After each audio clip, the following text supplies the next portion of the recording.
पड़ोसी को घर में बार बार आने देना क्यों गलत हो सकता है? ये बात ध्यान से समझ लो। घर ईश्वर का दिया हुआ मंदिर है, जहां माता पिता रहते हैं, जहां बच्चे रहते हैं, जहां हमारी निजी बातें, हमारी भावनाएं, हमारी इज्जत, हमारी कमजोरियां तक छुपी होती हैं। पर आजकल क्या हो रहा है? लोगों ने घर को बस स्टैंड बना दिया है। पड़ोसी आए जा रहे हैं, चाय पी रहे हैं, बैठ रहे हैं, झांक रहे हैं, सुन रहे हैं, और सबसे मजेदार बात, हंसते हुए जा रहे हैं। याद रखना, पड़ोसी की नजदीकी से ज्यादा पड़ोसी की नजर खतरनाक होती है। घर ज्यादा खुला तो राज भी खुल जाते हैं। आजकल लोग सोचते हैं अरे पड़ोसी तो अपने परिवार जैसे हैं, लेकिन बेटा परिवार वो होता है जो तुम्हें गिरते देखकर संभाल ले, पड़ोसी वो नहीं जो तुम्हें गिरते देखकर और गिराने को सोचे। तुमने उन्हें जितना घर में आने दिया, उतना ही वो तुम्हारे घर की कमजोरियां, झगड़े, पैसों की स्थिति, रिश्तों की हालत सब नोट कर गए, और फिर वही बातें चाय की टपरी पर चर्चा और मोहल्ले में गपशप बन जाती हैं। किसी संत ने कहा था, जो बार बार तुम्हारे घर आता है वो कभी ना कभी तुम्हारी शांति लेकर ही जाएगा। क्योंकि इंसान के अंदर आदत है दूसरों की जिंदगी में ताक झांक करने की, तुलना करने की, जलने की। वो तुम्हारे घर में घुसकर देखता है कितने पैसे हैं, कितने गहने हैं, कौन किससे झगड़ रहा है, किसका बच्चा कमजोर है, कौन किससे बात नहीं करता। फिर वही बातें, अरे मैं तो बता रहा हूं, मैंने अपनी आंखों से देखा है, बनकर मोहल्ले में फैलती हैं।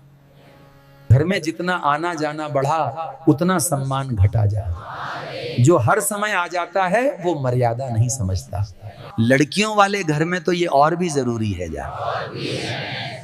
बेटियों वाला घर हो तो याद रखो, जितने मुंह उतनी नजरें, और जितनी नजरें उतनी टिप्पणी। आजकल पड़ोसी अंकल हेल्प नहीं करते, निरीक्षण करते हैं। जो घर में बिना पूछे कभी भी आ जाए, वो दो बातें दिखाता है, या तो तुम्हारी मर्यादा कम है या उसकी नीयत साफ नहीं है। और मजेदार बात, जो तुम्हारे घर में रोज घूमता है वही बाहर सबसे ज्यादा तुम्हारी निंदा करता है। घर को खुला दरवाजा मत बनाओ, घर को सीमित दायरा बनाओ। जो लोग दिल के करीब हों उन्हें घर में आने दो। जो लोग सिर्फ दिमाग, पैसा, चीजें या चर्चा के लिए आते हों, उनके लिए दरवाजा नहीं, बाहर की कुर्सी काफी है। याद रखना, अतिथि देवो भव तब तक है जब तक अतिथि स्मृति की तरह आता है, आदत की तरह नहीं। पड़ोसी अच्छा हो तो वरदान है, पर उसे घर की दहलीज से ऊपर चढ़ा दोगे तो वही वरदान विवाद बन जाता है। घर में प्रेम रखो, पर घर की सीमा भी रखो। सम्मान वहीं टिकता है जहां दूरी और मर्यादा साथ रहती है। जो लोग सिर्फ दिमाग, पैसा, चीजें या चर्चा के लिए आते हों, उनके लिए दरवाजा नहीं, बाहर की कुर्सी काफी है। शरीर के घाव पे मरहम लगता है, वैसे ही मन के घाव को भी उपचार चाहिए। चौथा सिद्धांत, प्रार्थना और संगति।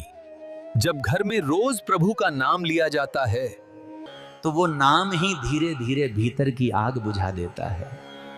अपने बेटे के नाम से रोज दीपक जलाओ, बोलो, हे प्रभु मेरे बच्चे को विवेक दो। ये शब्द व्यर्थ नहीं जाते, ये ब्रह्मांड में गूंजते हैं और आत्मा तक पहुंचते हैं। बेटा याद रखो, बच्चे बुरे नहीं होते, बस रास्ता भूल जाते हैं।